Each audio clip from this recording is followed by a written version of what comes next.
least 5 of us here. I don't know how many are in the crowd that drive electric vehicles. So this group, good. There's at least 1, 2. Anybody else? 3? Yay. You can come up here and participate from up here instead of back there if you want. Our group is, we have a group in the Twin Cities. There's a couple hundred of us on a Facebook part of the group, and then about 300 in a mailing list. So if you're not members, there's some cards here that you can pick up and find out. So we've all been driving for, I've got a couple years on my Chevy Volt. Well, do people want cards passed around, or do you want to come get them? So, there you go. I want to see if you could catch a couple hundred cards. So I've been driving a couple years on my Chevy Volt. We've got a guy with Teslas here. Got a couple of Tesla owners, Leaf owner, and Mitsubishi Miev owner. So pretty much everything that you can get in this state, with the exception of the Ford Focus EV, which is available. And you can actually buy a Smart in this state now? Okay, there we go. So you can get a Smart EV too, which is, I think, the cheapest electric car you can buy in the state. So we've all been through Minnesota winters with our cars. So yes, they do actually work when it's 20 below, like we had this last winter. In fact, they work reasonably well. Range does get affected, but we can get into that when you start asking questions. Let's see, what else can we say? I think we're somewhere just north of 100,000 miles between the 5 of us up here with mileage on our electric cars, so we do have some reasonable experience with it. And with that, is there anything do you want to show? Here's the electric vehicles sales since 2011 to 2014. This is cumulative for the US. So this is from March of just last month. So you can see that number is growing pretty well. It still doesn't match anywhere close to the gas cars, of course, but at least you can see that the number is indeed growing. There's a couple thousand electric cars in Minnesota. A couple hundred of those are Teslas. So for those of you who came here to talk to Tesla people. So anybody want to say anything else, or should we just get into questions? Sure. I'm Mark Hanson. My wife and I each own a Tesla.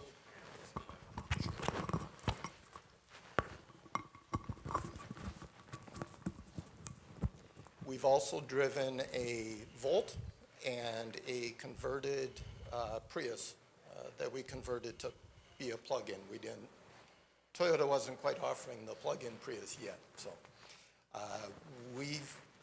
Our family has put about 72,000 miles on electric cars. We've driven them through 3 winters now, and we'll never be buying a gas car again. They're wonderful. My name's Colin Lee. I drive a Nissan Leaf every day to from work. My fleet of cars. But 99% of the time I am in my Leaf, driving everywhere. And it's been a wonderful experience. It'll definitely be my next car, and I'm excited to take questions about it. Hi, my name's Dan Holtz. I also have a Model S, and I don't have quite as many miles on mine as everybody else, but I have about 18,000, had it for about 2 years now, or year and a half. Thing that I like to tell everybody about driving electric is I can't put a refinery in my backyard, but I can put solar panels on my roof. Hi, my name is Birch Hanson. I'm the other Hansen in the room here, so on the panel at least. I drive a Mitsubishi Miev, and this is, for those who don't know, it's the sort of the entry-level car, and it's kind of starts in the low 20s, and then after the federal tax incentive, that brings the car down to around 15,000 new, if you want to purchase it new. So these cars are definitely not unattainable. As an entry-level car, this is the first pure EV I've ever driven, and I will never go back either. It meets all of my metropolitan driving needs easily. with sufficient capacity left over to run any errands I need to on after work, after a daily commute. So I'm very happy with it, maintenance free, and I just love the feeling of driving down the interstate as with sort of the floating magic carpet ride. That is like the greatest feeling. There's no vibrations, there's no sound. It's, the only thing you hear is basically your wheels a little bit and the cars, everything around you essentially. So it's a little bit like maybe bicycling, maybe something like that, but at high speed. So, You can hang on to it. We've got two. okay. Okay. Quick question, you being really quiet, have any of you run into issues with pedestrians or bikers or people not being aware of the car because they're so used to being cued into the sound of the vehicle? I can give my story. The only time anybody seems to get in the way or seems to not be aware of my car is when they're heads down, looking at their phone, walking in the middle of the road. Well, just not paying attention, Joe. Right, right. Right.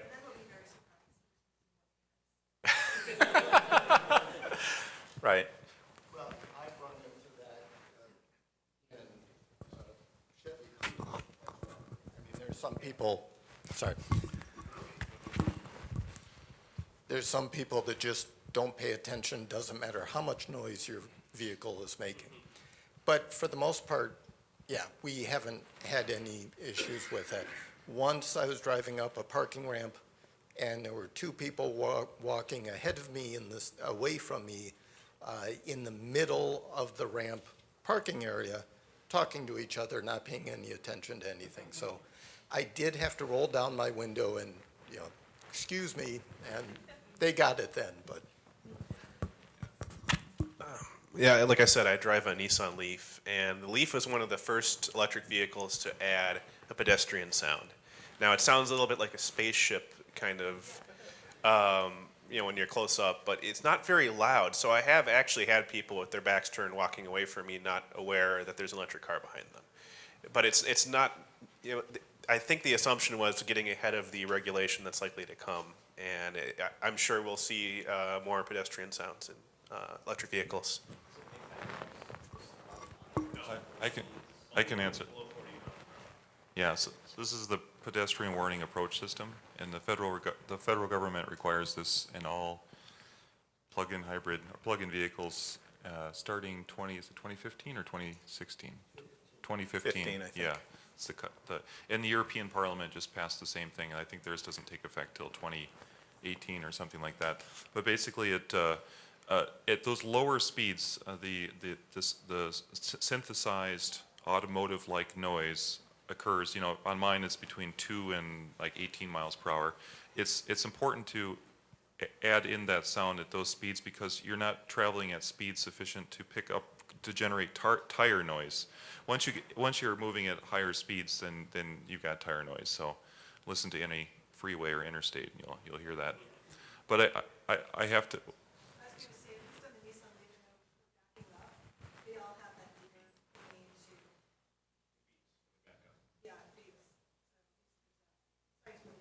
Oh yeah, no, you're not. Yeah, definitely. So I should also add that on that sort of after the pedestrian warning approach system kicks out and you're traveling at higher speeds, once that tire noise kind of kicks in, it kind of stays there. So essentially, the car is almost silent except for the tire noise at those higher speeds. So when you're on the interstate, you really have to watch your speed. Cruise control is super important because if you're traveling at 40 miles per hour or 60 or 80. It sounds exactly the same. There's no additional vibrations. It doesn't sound any differently. There's nothing changing in pitch. So you really have to be mindful of that, and that's super important. I have no speeding ticket yet, but that's a yet with an asterisk. Any range degradation after years of use? Well, the short answer to that is essentially most of these cars are warranted for around 8 years. So they're covered. That's a non-technical explanation. The onboard lithium-ion packs. So you're covered, right? I'll give you the slightly longer technical explanation. Basically, there's a number of longevity strategies that are employed by automotive engineers to ensure that the lithium packs last the lifetime of the vehicle. And I'll give you some examples. So one of the main techniques that is used, unlike what you may find in like your laptop batteries, is a set threshold. So there's a low and a high set threshold. So lithium packs are generally not allowed to discharge below, say, 20% or above, say, 80%. And that just happens to dramatically improve the longevity of the pack. Also, the pack is not one sort of big autonomous unit. It's made up of hundreds of individual sort of laptop cells. And each of those cells is individually managed by the onboard computer.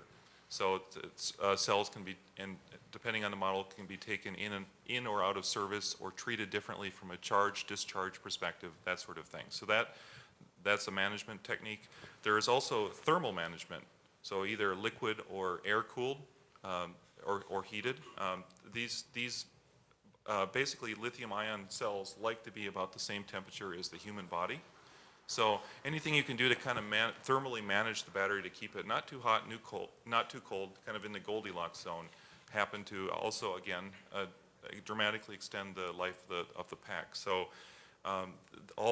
most of these cars have onboard heating and cooling systems that manage the thermal temperature. So those are all longevity strategies. And then they test these things. They put them in these sort of these large shipping containers that you see coming across in transatlantic ships and train transport. These are employed by each automotive entity like Volkswagen or General Motors or whoever it happens to be, and they put these things and they simulate the longevity of the pack. So what they do is they heat and cool the packs to simulate climate, and then they do a charge-discharge cycle to simulate, let's say, 1 day of use. So a full charge-discharge cycle equals 1 day, 365 of those is a year, so on and so forth. So with a fairly high degree of accuracy, they can predict how the packs will respond, how much capacity will remain after, say, a decade of use. And typically what all the automotive manufacturers are seeing,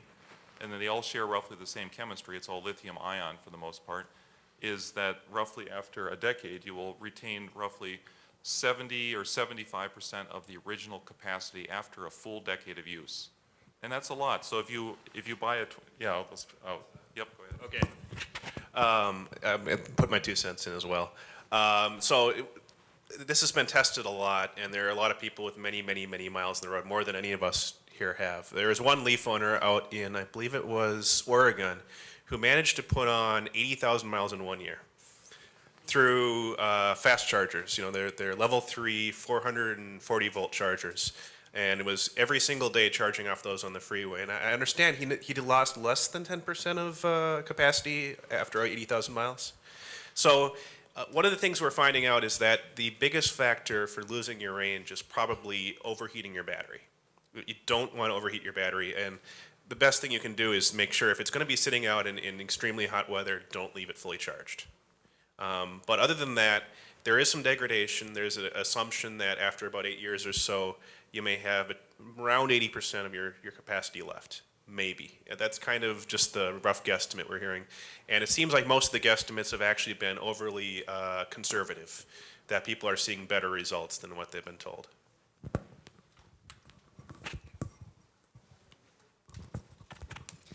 Yeah, the cooling method and the temperature method that different companies are employing vary slightly from vehicle to vehicle. So some of them are going into more of an active management system where it keeps the temperature in the Goldilocks zone no matter how hot or cold it is outside. With our primary Tesla, we've got 28,000 miles on it so far, and we've measured roughly a 5% battery degradation. That can be due to a number of things. It may not be completely accurate, but the tendency of lithium batteries is they'll lose a lot right at the start, and then over time, that slope will decrease. So it'll lose less and less over time. With a 5% loss at 28,000 miles, we expect to reach 100,000 miles and have less than a 20% loss. 30% loss, you know, if it's linear, 150,000 miles, but we're expecting it's not, so we're thinking we'll get to 200,000 miles pretty safely. Go ahead. Can you talk about how inexpensive it is to lease the Nissan Leaf for years and Well, a lot of the electric vehicles are cheap to lease. It's not just the Leaf. Obviously, even cheaper, you've got the Miev in Minnesota, and you also have the Smart EV. I think the Smart might be about 120 a month. I'm not sure. Obviously, you'd have to check with the dealer to be sure what the 140. There you go. 139 a month for the Smart. How much is the Miev? I'm leasing mine, I got it for $99 a month. So Birch said that $99 per month is what he's paying for. It's $1,000. With $1,000 down for the Miev. Now, with any car, there's different costs, different levels of what comes packaged with it, and each car has different things to recommend it. So you don't necessarily want to go just on price alone, obviously, for the reasons you know. But with that said, the lease price isn't very much at all because most of us are saving about $80 a month on fuel, on average. I pay about $15 every month for the cost of electricity to charge my car, and I drive about 50 miles per day. Colin, can you also talk about cost, how much they charge when you charge it overnight? And how little, less than $1 a day is what it's costing you? So Yeah. really, the cost will pay for your Yeah. lease. If you charge off peak, you pay a price that's about 1/3 as much because the cost of electricity for the electricity company is a lot less than 1/3 even. So they are actually doing very, very well charging you a reduced rate at night. So Birch, can you explain, because a lot of women don't realize that it would be cheaper for them to lease your car right now than what they're doing already with an electric. I mean, it's cheaper to do what Yeah. you're doing than to do the cost. I think that's a fantastic point. That's super important and to bring that out. So essentially, you can lease a brand new Nissan Leaf right now for $199 per month. I know that Klein Nissan's doing those deals. I wanted to add to that. Well, go on. Okay, so for $199 a month, most Americans that drive, say, an average of 14 or 15,000 miles a year at current gas prices spend around $200 a month in gas. So for anyone who thinks that your electric car is unattainable, you're already spending that dollar amount simply to put gasoline in your car. For that same dollar amount, you can be driving a brand new car for the same price. That's huge. Yeah. We've actually been saving $300 a month in gas and oil. But the real kicker, especially with leases, usually leases are a bad financial decision. The reason it's not with an electric car like the Leaf, and this is what my husband and I are doing, is because the only maintenance you really have to worry about is the tires. And windshield wiper fluid. Blinker fluid. Just a quick question, and I'm not quite sure the best way to ask it, but can you speak to what kind of A, range you get on it, and B, what you've seen as an increase in your monthly electric costs? All right. It's a different way of looking at it, but I'm just kind of curious what that Yeah, let's just pass it around. I'm okay. Okay, I'll answer one.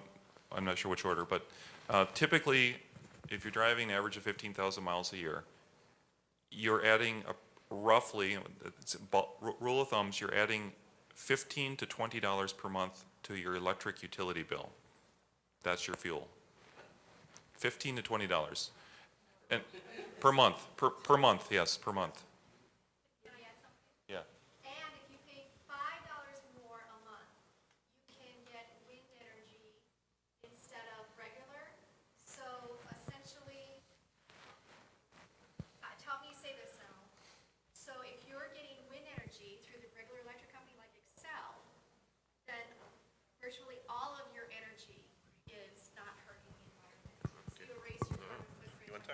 Sure. You should tell people about the kicker with the slow charging unless you put in a fast charging though. Right. Okay, we'll get that. We'll get there, guys. So with the Tesla, you get, and they vary. Each one has a different range. The Tesla usually at a full charge is about 240 to 250 miles.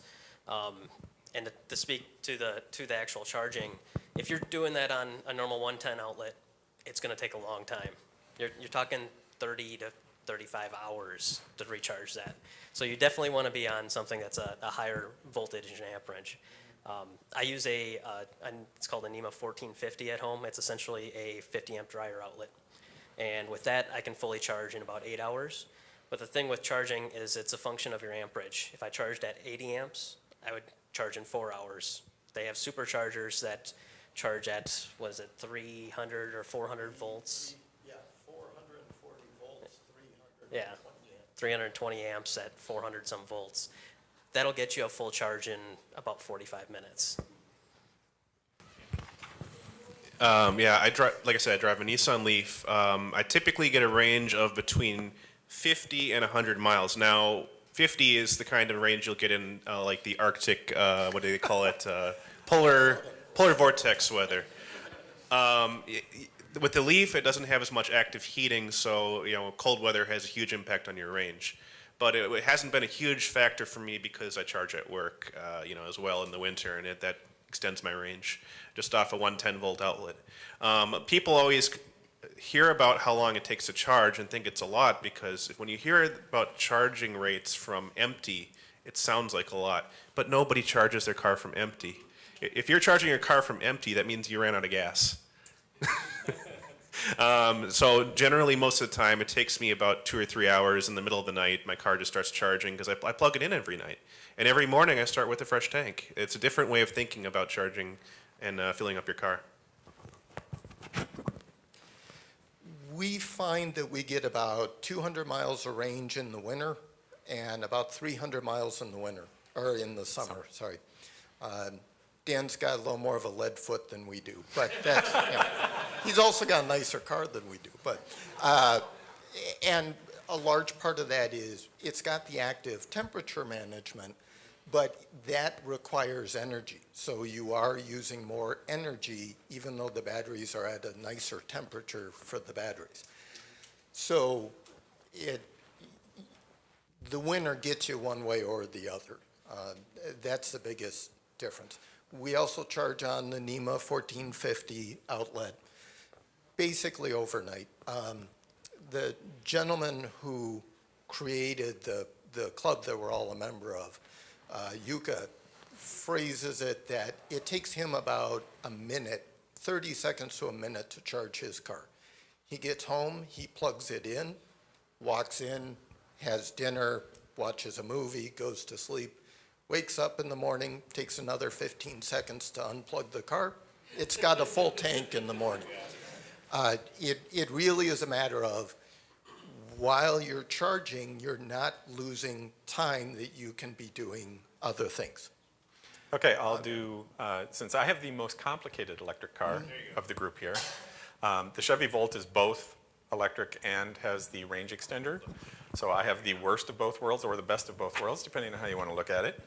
So my range is how far can I get until the next gas station, and then I get about 40 miles to the gallon on my 9-gallon tank and go to the next gas station and I can keep driving. So in the race to California against a Tesla, I would win, even though they can go faster. But my average range in the summer is around 42 to 45. In the winter, it's about 24 to 25. I have used, in the 2 years I've had the car, about 20,000 miles. I'm at 63 gallons of gas, almost all of that in the winter, because due to the battery management, my gas engine starts when it's below 25 degrees air temperature. Not battery temperature, air temperature. So mistake on Chevy's part, but it does mean that I drive a lot on electric. So I haven't. Yeah, so there's I would say there's two super important differences here with plug-in cars and what you might be used to with a conventional internal combustion engine. First of all, there was the aforementioned point that you're fully topped off every morning. So unless you're planning on driving more than 100 miles in a given day or more than 300 miles in a given day, you know, this is not relevant to your life. This is not a concern. So the second thing is, let's see, I'm losing my train of thought. What was the, what was the original topic? Range and charge time and cost, but Okay, all right, while he's thinking. I was going to say briefly, we talked about the current state of ranges, but the fact is that electric vehicles are moving very, very quickly as an industry. And that Tesla has promised within 3 years to have a car all of us can afford that'll do 200 miles of range, all electric. And actually, they're not the only one. GM's promised it, Nissan's promised it. Most of the major automakers are planning to be there around the same time. Now, promises are you know, not definite, but actually Nissan, the hot rumor going around is that they've already finished their new chemistry and that they're coming out with a double range Leaf this fall probably. For about 2,000 to 3,000 more. This is all kind of speculation, but there's a lot to back it up with circumstantial evidence. So they're talking 135 miles for about. Why don't you go ahead?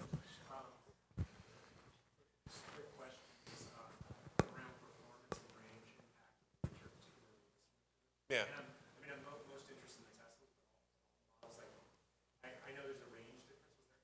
Was there any performance issue? No performance issues at all. The joy of the electric motor is there's no oil to warm up. There's no, you know, when you step on the throttle, there's no valves to open, there's no turbo to wind up. The engine is plenty warm as soon as you step on the accelerator to start the car. Interior is heated electrically. The Tesla heats with a combination of a heat exchanger and electric resistance heating. So if it gets too cold for the heat exchanger to be efficient, it'll kick into the electric. I do not. I bought mine before the winter package was available, but they do have front seat heating. And that heat, again, it's electric, so it's instant on. You don't have to wait for the car to warm up to start getting warm air. Mr. Drop. That's all I can see from here. So I have two questions. One is more like a policy. So I've been to the Tesla site to try to price them out, and I see that like in California, you get an additional $1,500 off. And so are you aware of any legislation or anything happening in Minnesota that's going to like incentivize me even more to buy my Tesla? And then two, regarding the Teslas, like I would not be garaging my car, so like imagine it being outside in 92 below weather all night long. Do you see that as a problem, or either not garage your car? I was just at the state capitol a couple of weeks ago, and they were working on some things like this. A direct rebate is not on the map for Minnesota right now that I've heard of. What they are doing is they're working with utilities to ensure that all utilities offer EV owners a time of use program. So, you know, for example, where I'm at, my utility already has a time of use program. We charge at 5.7 cents a kilowatt hour overnight. Normal rate is about 11 cents. And it ranges. Dakota has an even better program. Are you with Dakota? I'm with Dakota. I have a controlled rate, 4.3. Okay. The second question, I'm sorry, once more. Not garaging your car. Oh, yes. I know some people that do that, none personally in Minnesota. As long as you leave it plugged in, shouldn't be an issue.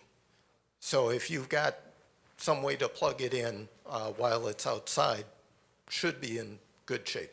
Yeah, the cars will do battery management for temperature if they're plugged in. Like my Volt will keep the batteries at a decent temperature. So when you get it in the morning, you can actually pre-warm it, which I think every electric car has a pre-warm. I would say the battery really can't get cold while it's plugged in because Right. while it's charging, it's Right. actually generating resistance and heat. Right. So the mere fact that it's on a charger will keep it warm. Right. In fact, the way the chargers are set, it's they're designed, the charging timers in the car, you don't have to use this. There's sort of an on-demand option where you charge immediately, or there's a timer function. And the timer function tells the car to charge basically off-peak, and that's what makes your fuel essentially approximately 1/10 the cost of gasoline. All right, so there's something important. The way these timers work, at least in the Nissan Leaf, is that if you say, I want a full charge, it doesn't actually start charging until, let's say you want to leave at 7 in the morning, and it requires 5 hours of charge.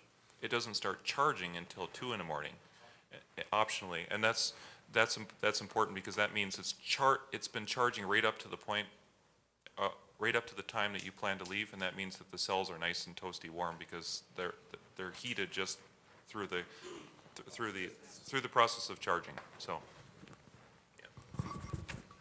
Show, Colin, there it is. Okay, that's cool. This shows all the, tell them what you're looking at. This is a map of charging stations in the Twin Cities. The green ones you see there are all public charging stations. Most of them you can carry a card in your keychain that you would just tap against the charger I have mine with and me. start charging. A good number of them charge, and there's a few that are free, actually. There's a fair number that are free. Yeah. So I want to add to this too. This is slightly out of date, and that's a Right. good thing because there's even more charge points now, especially in the western suburbs than there were previously. And just for context, this charging infrastructure is there if you need it. But 95 to 90% of all the charging that you'll ever do is in your own garage. If you choose to drive more than 100 miles in a given day on the lesser range cars, or this is here to give you that extra 10 miles of range to conclude your journey. But again, 95 to 98% of the time, you will never need to even care about this infrastructure, but it's there if you need it.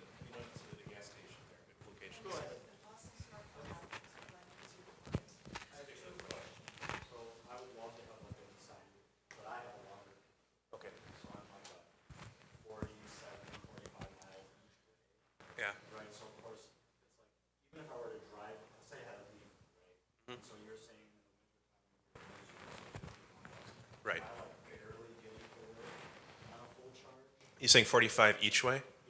If you wait for the new chemistry, you might be okay. That's what I was, Yeah, because the new chemistry is supposed to double the range. Today, I do 50 miles round trip. right, yeah. In the winter, in polar vortex, I drive it every single day and don't take my gas cars. And I do have to charge some at work because of that, because it's risky. When you charge at work, is it a 110? I charge at 110 off a regular outlet. Yeah, there are a fair number of employers that are starting to put in charging stations, even if it's just a 110 outlet. But a 110 outlet, gets you in an 8-hour day, an 8-hour workday, gets you a pretty reasonable range. Right? It gets you back everything you used to go for 25 miles Right. pretty easily. Questions? Well, actually, I was, asking about, mentioned the employers today, use their power. Have you ever had any issues with employers where you just show up there with an extension cord?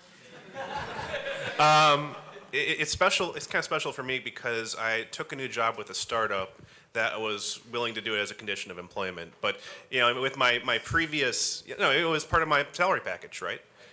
With my previous employer, there was a bit of an issue because while the employer wanted to offer it, the building management did not want to do the electrical upgrades. So I actually ended up doing 35 miles round trip without ever charging, and it got me everywhere I needed to go. But it was still kind of, a little hair-raising a bit because, it would have been nice to have the ability to charge if I knew I was going to make an extra trip. It'll take you back. Oh, sorry. So, I've got a hole, and I've been thinking about doing solar.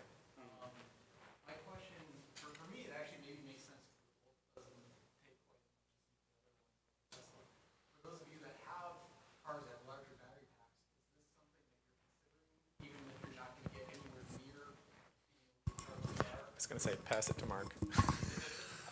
Already have, actually. Yeah, that was something I wanted to do from the moment we started driving electric. So How much of it do you cover?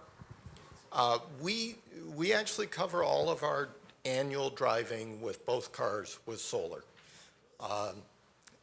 It's a lot of electricity, but then I realize how much gas it's offsetting, and yeah.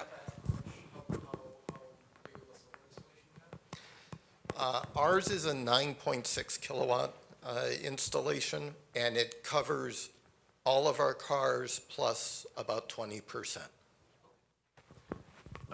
I'd just add that in Minnesota, I think all the utilities are required to provide wind charging, wind-based energy to you for an additional cost, the difference between what the fuel costs and what the wind power cost.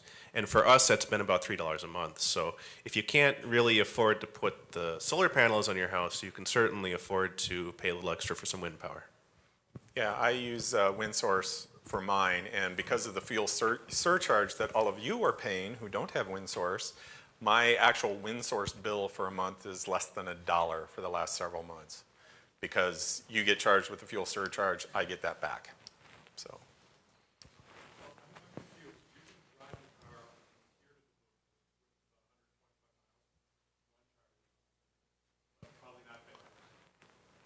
Well, back to Grand Casino. Grand Casino, you can plug in, they've got RV plugs there. And if you want to drive to California, you just have to stop every 200 miles superchargers. The supercharger stations, correct. And that's like a stop for lunch. Yeah, about half an hour and 45 minutes. Is there a supercharger network all the way to California? Yes. They've already taken it. None of us have taken it, but Yuka, who was mentioned earlier, and yeah, there were Lee. They took a Tesla about a month ago now. Is that right? And drove from here out to California using the supercharger network. So it was zero cost to them. Mike? Is there any data on, that you know of, on the effect of the supercharger on the battery longevity? I can't speak specifically to the supercharger, but I can say for the Nissan Leaf, they did a study at, I think, at University of Utah on what the effect would be of charging every single day, twice a day, off of a level 3 charger. And they found that over, I think it was 5 years or 8 years, it might have been 5. They said that the difference was no more than 2% difference. And that the biggest factor was the heat on the battery, not the charging itself. So if you lost it there a second. If you're going to charge repeatedly off of one of those chargers, you might want to let your battery cool down, is the moral of the story. And if you had a timer, you'd do that automatically because your batteries would cool down before you. I think most people actually stop to have like real breaks, like lunch and dinner, and that's enough for most people. Right. Awesome. I was going to ask, how many of you do 100% electric, or do you have like a backup gas car? Start here. 100%. We, in the last May will make a full year since we've owned 2 electric vehicles and nothing else. We've not used anything else in that time. We've been trying to sell off our gas cars, but I have, maybe twice needed to actually use one of them for something. Yeah. Yeah, I had a gas car for a while. Then I quickly realized that I never touched it. So it got sold last December. I've got the an entry-level car. It meets 100% of my needs, basically because I do everything that I do. My entire life is in the metropolitan area, except when I travel, and in that case, I take an airplane. And have a massive carbon footprint to make up for it all, so. In the back. I have a remote property up north that I like to travel to that has no utilities. I would be interested in a vehicle that, say, like a turbo diesel or a hybrid type of vehicle. I pull into that property and my follow.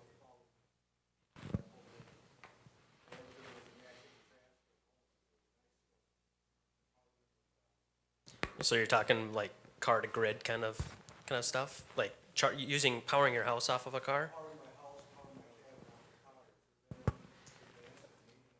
I don't know if somebody else knows more. Yeah. Vehicle to grid. Vehicle to grid already exists, and they use it more heavily in Japan than they do here. It's kind of hard to find in the U.S. right now, but it exists. And over there, they use it a lot because their peak rates are ridiculous. They go up to 40-some cents a kilowatt hour at peak. And so people actually sell back their power at peak hours. And there are machines made by, I think Nichikan makes one, that will suck the power out of your car at level 3 very quickly and feed it back into a grid or into your electrical system, however you're going to store it. There's a number of options there, yeah. One of the things that the guy who was kind of behind the Chevy Volt, Bob Lutz, has started, well, he didn't start the company, but he's now joined a company. It's called Via Motors, is that right? And they are going after the commercial market, so trucks and things like that. And one of the things that they're doing is they're going to use that vehicle mainly for construction, where you would pull in, you'd have your 40-mile range, but you'd also have your gas engine, but you would use that as your generator. So instead of bringing your Honda generator to the work site to power your tools and stuff, you would just plug into the truck. I was going to kick in too. He's mentioned power being out. One of the things people ask about a lot is what happens when the power's out? What do you do? And it's an interesting question because gas pumps also run off of power. Right. Go ahead. Yeah, when the most recent hurricane kind of rolled into the northeast there recently, that was a story in the press. There was a run up on the pumps, and there were lines at the pumps that were working, and so on and so forth. But you basically, if you had an electric car, you were kind of set, especially if you had a way to make your own juice. So a nice advantage. Has anybody looked into like what those conversion kits, basically? Anybody think about converting a car from gas to electric? We have a couple people in the group that have done that. It's the practicality of that is a little tough because most of the time that means you're ripping out the engine, and then are you taking out the tranny, or are you just putting an electric motor in front of the tranny, and then you still have all those moving parts. So it becomes complicated. There are definitely people doing it, and the kits are becoming much more available. There's a company called Electro Motor Works or something like that out in California that does M3s. So they buy M3s that the engine has been blown out in or whatever, and they're dropping electric motors in, and they're up into the Tesla kind of range on the M3s and performance numbers. But it is taking a relatively expensive car and then adding a lot of cost to it. So I just heard a lot of times they will have these old cars from the 80s. They'll throw an electric engine. you can do it, and people have done it. What's the guy's got a? What year is his? Well, we've got there's a guy with a 911, and there's another guy with a Corvette. And they both have Michael Shoup, and they've done conversions. And the thing is there's the battery technology. A lot of people are going with deep cycle lead acid and stuff. So you get a lot of weight, not a lot of power. But as the lithium ions get more affordable, that'll become better. Is there much going on in that low-end spectrum, shall we say? You've got. Well, I was going to say about the conversions, they never work as well as the production vehicles, Right. and they're usually never as cheap as the production vehicles. You can put more into your conversion than what an actual like Miev or Smart will cost you several times over. I think the best route for the average consumer is just buy an electric vehicle if you really want that. Unless you want the cool. Right. Exactly. Right. Exactly. It's more of a hobby, too. Right. Yeah, People love doing this. it's something that's destined for the junkyard, so you're kind of reusing You're reusing it, so it's great. Just a quick spiel on use case. If you have a 2+ garage, two cars or better, if you can make one of those a pure electric, even if, the 100-mile range car is perfect. That's going to meet 95% of your driving needs, or 90% or 80%, something at the lion's share for the vast majority of everyone out there. And that becomes your primary car. Why is it your primary car? Because it's the one that's super fun to drive. It's all that low-end torque. You're going to love that. It's quiet. It's silent. It requires no maintenance. It's almost free to operate. It's 1/10 the cost of gasoline with the time of use meter. And by the way, no oil. You're going to put all your miles on this car. So by definition, that is your primary car. And if you have a single-car garage, make it a plug-in hybrid. It's going to meet all your driving needs. It's going to take you to the Grand Canyon or the Badlands or New York City because it's got that range extending backup generator. So either way, there's a plug-in car that's going to fit your lifestyle. Yeah, and as far, So fun. And I had to be careful because like it gets away from you. Yeah. right. And to get back to the question that was asked, on the low end, I just read an article, I don't have it here. There's 11 cars now under $30,000 in the US that are electric. You've got the Miev, you've got the Leaf, the Smart 4.2. There's more coming basically all the time. So they are getting there. I mean, some of these cars like the Miev are well under 20. And on the horizon, there's a particular model that's going to light a competitive fire under everyone else in the industry. Does anyone want to talk about the Model E? Who wants to say it? Yeah, the Model E is my idea of the perfect car. It's base It's a Tesla, price, for those of you who don't know what a Model E is. Sorry, yes, it's a Tesla. The base price they're targeting is $35,000 with a 200-mile range. And once they get to the point, once they build their own battery factory, which they're working on, and once they've grown to the size where they can build hundreds of thousands of cars a year, they're going to be coming out with that. Plan right now is for 2017. Yeah, I would say that the entire industry has taken on this as a challenge. Since Tesla set the Model E as a 3-year goal, every other automaker has kind of like chimed in saying we want to hit it before they do, and it's going to be a fight. And this is good for all of us. Right. Basically, you're not going to have a competitive product if you can't do a car that does, that costs $30,000 to $35,000, does 200 miles plus range.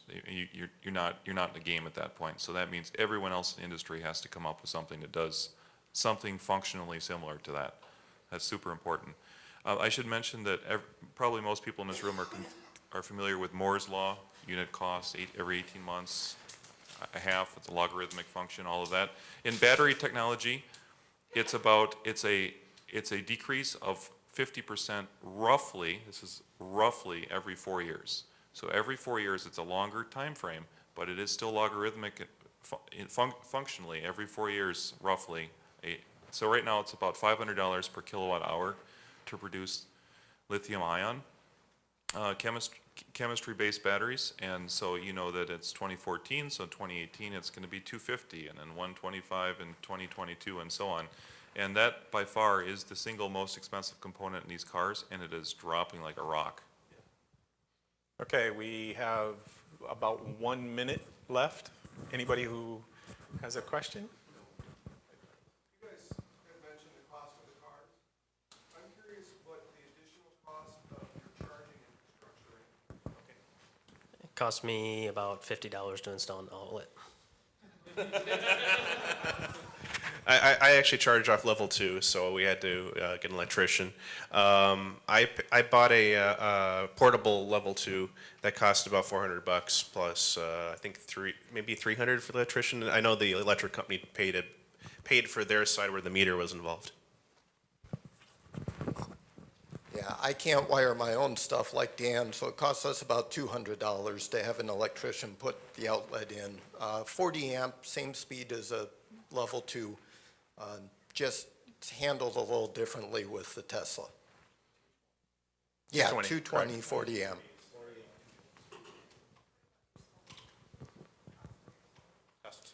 Oh, I bought it before the prices crashed, or before, yeah. So more than, it was a lot. The cost of our solar panel was not a price decision for us. We really wanted to go solar, so we paid for it at that time. It's a lot cheaper right now.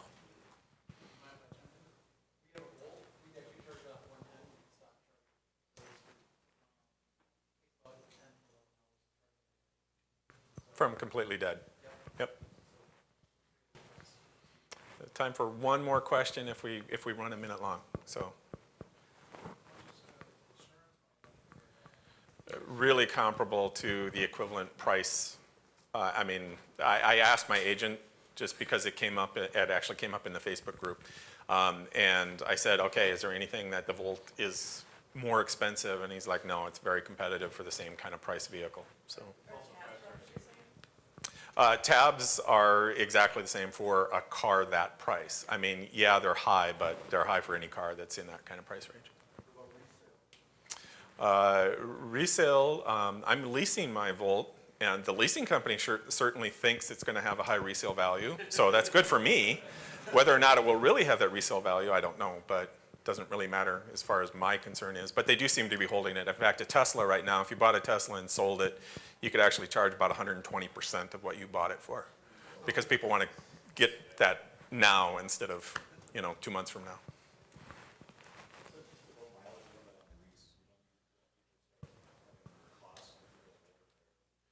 Well, that's all negotiated, right? I mean, when you're doing your lease, you can either say, I drive 12,000 miles a year, I drive 15,000 miles a year, I drive 20,000 miles a year. I mean, that you negotiate all up front. You get better price if you do it up front than if you go over. Back there was a question. Well, it's actually more about the lease. I drive 50 miles a day, 5 days a week, about 15,000 miles a year. Most leases I see are 12,000, pay over just beyond that. And I was wondering, like you were saying, you're doing 99 a month a lease with $1,000 down. And I'm trying to debate, is it really worth, is a new EV worth it versus something like, I don't know if it's here in the US yet, but I think Volkswagen has like a 3-cylinder diesel, it gets over 80 miles to the gallon, or something like that. I mean, is it financial, if you don't live and work within like a 15, 20 mile zone, is it financially viable, or is it better to look for a really efficient other style, like fuel car? I think everybody's situation is going to be different and may change how the formula works. But with the electric cars, you have less maintenance, you have much less gas to pay for. So when you look at the leases, we were leasing a Volt for a while, had a 12,000 mile lease, 25 cents per mile for going over that. Well, the car costs about other cars cost about 18 cents a mile anyways to drive on fuel. So even with an overage, it wasn't too bad. But what we did was we negotiated the 15,000 mile lease. It was a little more each month, but it still came in saving quite a bit of money. It's not drastically more per month. I was going to kick in. The University of Minnesota provides a spreadsheet that will allow you to run your own numbers, because everybody's situation is different. It's called Should I Buy an Alternative Fuel Vehicle? And it's by the University of Minnesota Extension Institute. You can go online, look that up, and it'll allow you to change all the numbers for your situation, see what the best option is.